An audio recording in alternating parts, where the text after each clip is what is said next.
welcome to Real Mother's Cooking. My name is Petra and the recipe that I'm going to share with you is a roasted chickpea snack.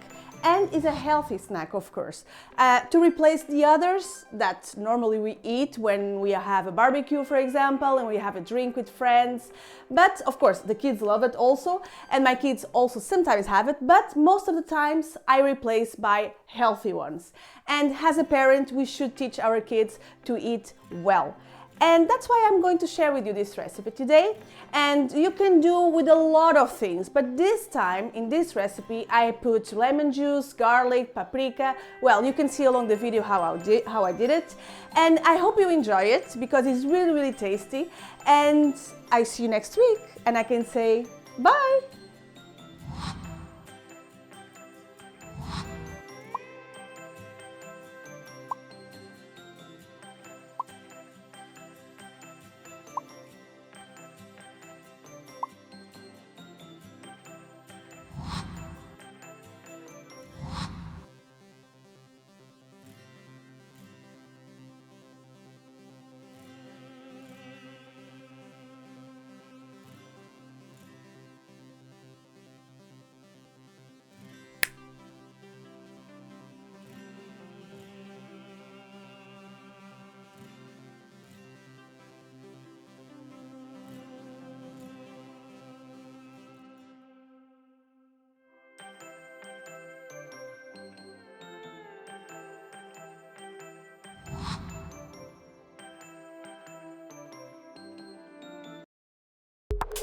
Okay, alright.